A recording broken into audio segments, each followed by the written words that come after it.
Okay, I'm not gonna lie, but I'm a little bit nervous to check on my bees because it's been an entire month since I've even seen my bee yard. There's been a lot of changes that have been happening again in my life.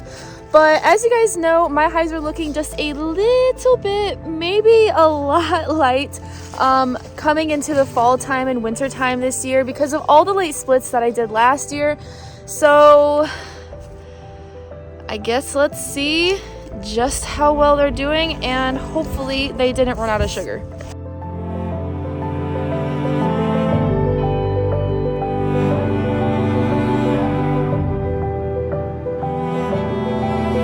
So we are rounding out the end of February. It is February 18th, and now is the time that the bees are going to start brooding up in our colonies, which means they're going to be burning through all of their sugar stores crazy quick.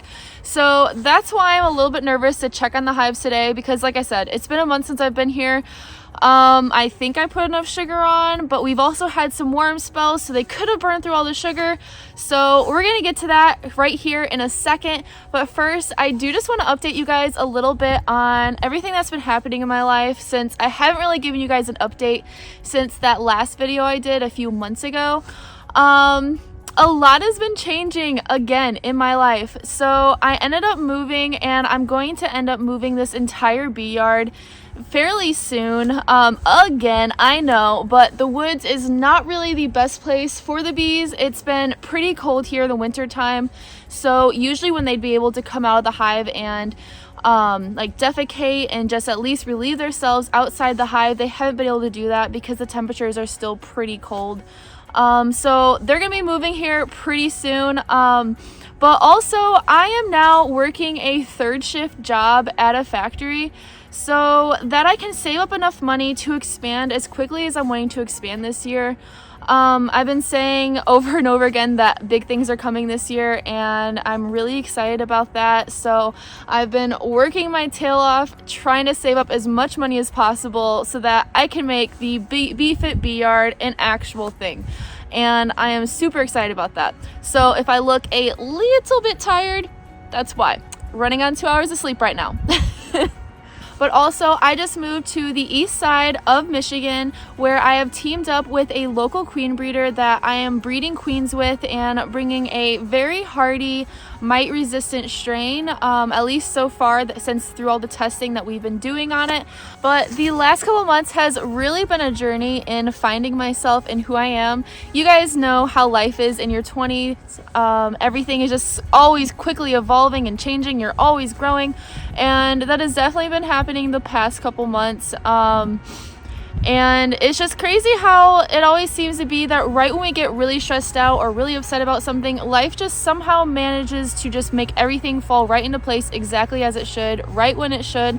And that's exactly what's been happening. So I've been doing pretty good, and I do just want to say thank you to everybody who has reached out with support. It really means the world to me. So let's go check on these bees. So I don't want to open all of these up as it is still pretty cold. It is 40 degrees right now, but like I mentioned, since we're in the woods, there's not that much sunlight in here.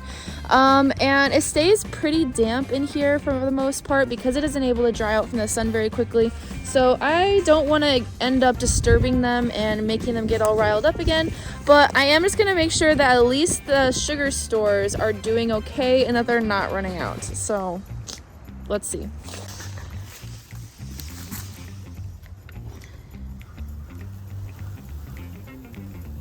Ooh, looking good.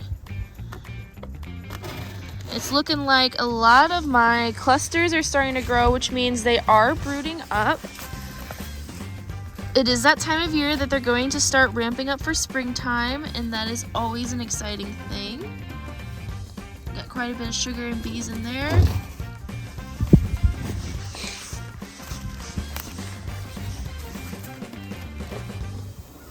Ooh, this one's definitely kicking butt. Yeah, that's looking good. Okay, this one's gonna be the real question because this one wasn't doing so hot last time I checked on it. Oh, yeah, it looks like this one definitely did not make it.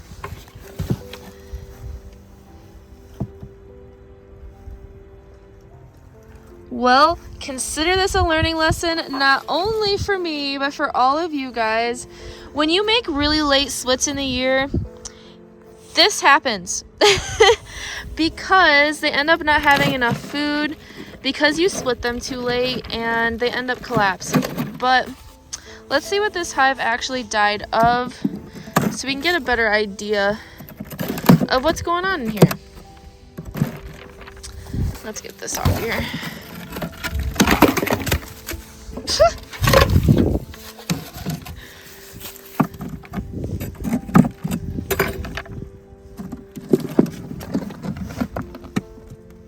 Ooh, they might not have been able to go over to food. It's looking like these might have starved to death. Sucks because they had food one frame over. Like, you see all that? There's capped honey right there, but they couldn't make it over. See, I always wondered if putting sugar on a colony was actually a bad thing, because then they just stay in one spot and try to eat off the sugar, and once there's no more sugar above them, then they end up starving to death. Versus if you don't put the sugar on, then they will move around the colony and they will look for other frames that have honey on it. Yeah, these definitely died of starvation. These frames are completely empty, but again, literally the next frame over had honey. Like, man, that definitely stinks. And there's a lot of bees in there. This time of year, the most popular thing that the bees usually die of is starvation. That is the one thing you have to watch out for. I made this mistake a couple years ago. Luckily, the hive did end up surviving. But yeah, if they don't have enough food this time of year, when they start producing that brood, they're not going to have enough energy because they'll burn through that sugar so crazy fast. I was putting on fondant a couple years ago, and they would just burn through one square in a week. Actually, I think it was quicker than that. It might have been just a couple days. But yeah, so moral of the story, they'll burn through food really fast. So definitely next year, the plan is going to be to make sure that they actually have enough food going into wintertime, because I don't really like to have to add on sugar. Like I said, I kind of feel like it might impact the hive negatively by adding on sugar, because then it just makes them stay up there with the sugar, because they kind of anticipate it as a spill versus as stores in the hive. So they want to clean up the spill as quickly as possible, but then they're also using a bunch of energy because they're trying to turn this into food, so they have to moisten this and break it down. And yeah, so moral of the story, put enough honey on your hive, let them build up, don't make splits too late. I learned this lesson the hard way, trust me. Okay, last time I checked, this hive was doing pretty good. Yep, looking good.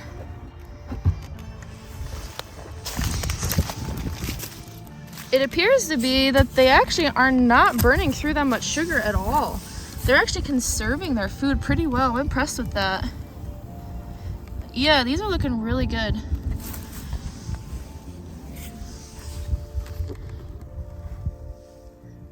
Oh, and that's a good sign. That means they're on the frame brooding up instead of being on top, so they probably have enough food. Let's see. Oh yeah, I can't even lift that up. Oh yeah, that's looking good. Okay, the last thing to check that I am always really nervous on is those nucs. So I'm not gonna open them up because I know they have enough food, but I do just want to make sure I can hear them buzzing in there so that I know they're at least alive. I've been having problems with these nucs because I definitely did not seal the cracks perfectly. This was the first time ever doing any sort of woodwork.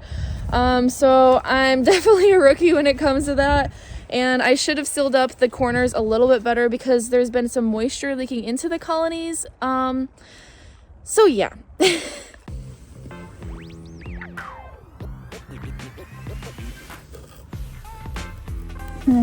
Hey, they're still alive.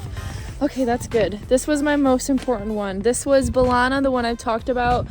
that is the special genetic line that I am super excited about. So they have to make it through. I got Balana from the queen breeder that I've teamed up with, and he's been running multiple different tests on this genetic line for the last couple years to see pretty much how hardy they are and to really narrow in on a genetic that can really do well in our climate here in Michigan.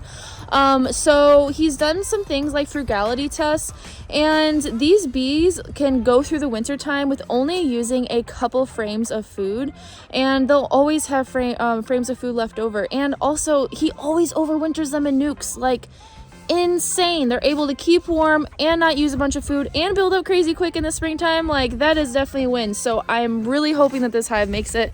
So far it's going good, so hopefully we're in the clear on that. I guess we'll see. Okay, what about these other 4?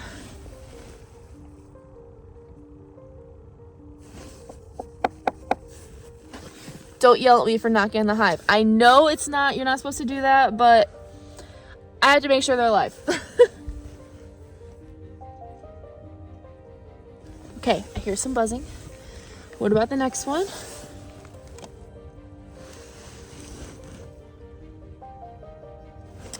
I don't know. This one kind of makes me nervous. Because look at this. You see how there's like all of this on the bottom board? This kind of makes me feel like there's a mouse in here maybe. That's the only reason why there'd be chewed comb. That's what all this is. This is chewed comb that's getting taken out. So I guess let's see what's going on.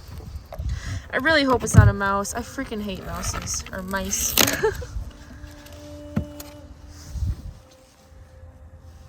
Okay. Oh yeah, there's definitely a mouse in here.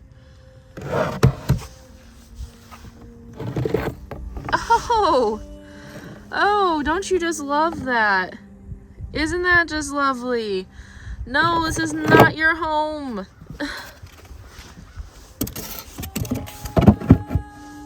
If anybody has any tips for how to keep mice out of your hives, please drop them in the comments, because I made the entrances on these boxes small so that hopefully mice wouldn't get in, but somehow it still got in this tiny little hole. Like, that mouse fit in that tiny little hole. Like, are you serious? Ah! Why?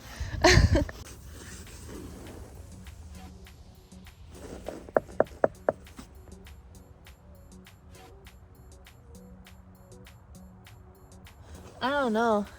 I don't hear anything in that one either. I think this is the one that I was having eczema problems with. Yeah.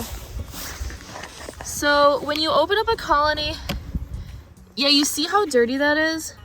That is because they ended up getting something called eczema, which is a parasite that lives in their gut and pretty much makes it so they defecate all over the place. You can usually tell this by, yeah, see the front of this hive too? Yeah, these bees definitely had eczema. So I'm sad that they didn't make it. I seem to have bad luck in this hive. Number 8 is my lucky number. So I was like, hey, I'm gonna put bees in 8 and always keep bees in number 8 because 8 is my lucky number, so they're probably gonna do well.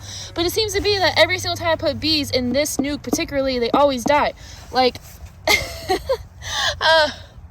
I don't know. Okay, last one. Oh yeah, those are going strong.